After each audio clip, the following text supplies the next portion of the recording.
remember the first time you met? Any notable first impressions? Well, I feel like there's like different definitions of like meeting, right? I've known about you for some time. I mean, you're building one of the great compounders in the region for over a decade now. But then I remember the first time we spoke was when we were raising one of our rounds, and one of the investors introduced us, and you really helped me think through that. You were super thoughtful, and then you even like came on and invested, right? So that was awesome.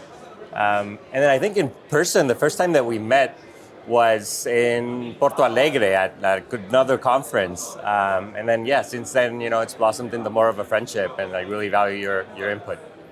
Yeah, one of the things that I like about the ecosystem is that we end up meeting like a lot of interesting people that are working in our industry.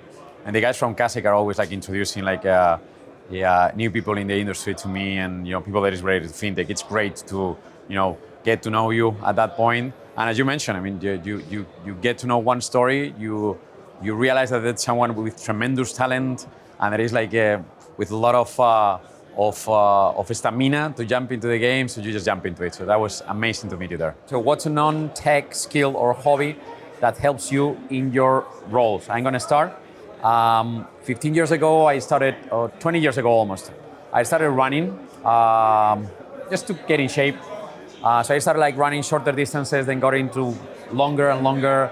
The pinnacle of my running career, if you want, was last year. We ran Marathon de Sab. That's 250 kilometers in the desert. I put together like a team of entrepreneurs and investors, and it was like an amazing week with them there in the desert. When you are there, it's sort of like you're lonely, a lot of heat, your backpack carrying like a lot of those things.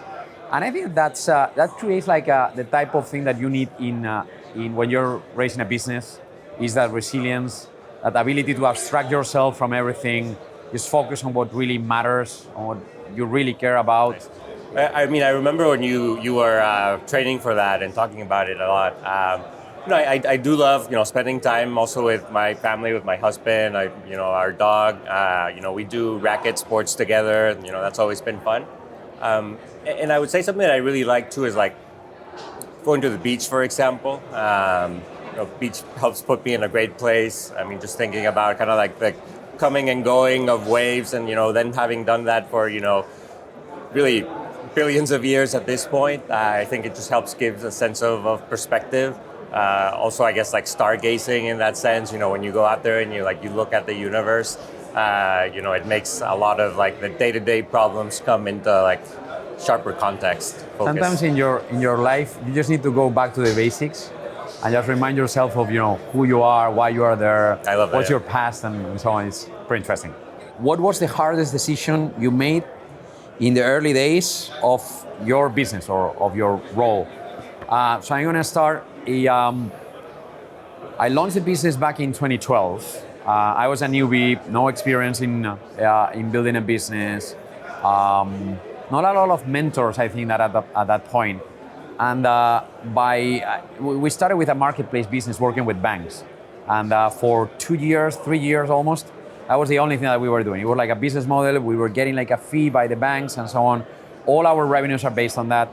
In 2015, sort of like we had just raised the Series A based on that model, a marketplace model.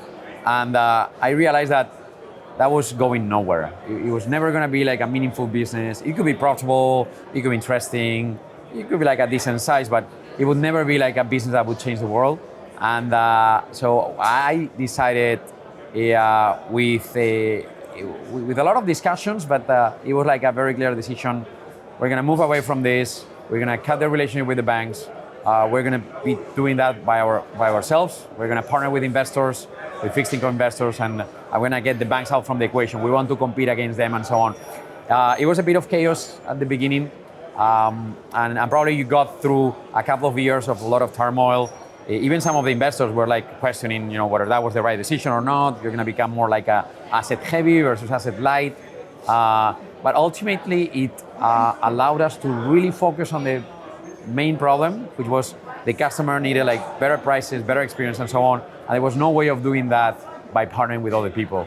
So yeah, definitely that shaped who we are today. Very proud about that moment, but it was like a very intense period of my life. What about you? Nice.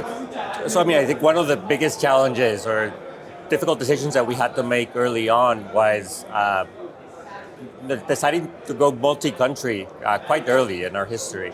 We as co-founders, as an early team, we had worked together, across the region, across LATAM, and we had seen that there was like a similar need, a similar pain that businesses or organizations were facing, from Brazil to Mexico. We very much like launched with the mindset, hey, like we want to be able to solve that for organizations across the region, and the ones that we've worked with. And also we see that more and more like companies are operating or looking to, expand throughout the region. That said, like that's been, challenging, right? Like it means that we have to build the company with that mindset from the first day, how we build the culture, which kinds of people we bring in, how the product was built. And probably, has been meaningfully more difficult than, say, building for just one country. If you need to make one suggestion to a founder that wants to expand internationally, what's your secret sauce? So things like, making sure that you have like one unified culture where, no one country is supreme. Like the ways of working, the language that you use, the tools that you use to communicate, and how you organize, like kind of everything grows out of that. And then, you start seeing it reflected in the product and how you build, the architecture of it. And so, these are all things that you could change down the road, but if you start with that mindset from the very beginning, then that's maybe the best way to do it. That was a very good chat, Gerry. That was a nice chat, yeah.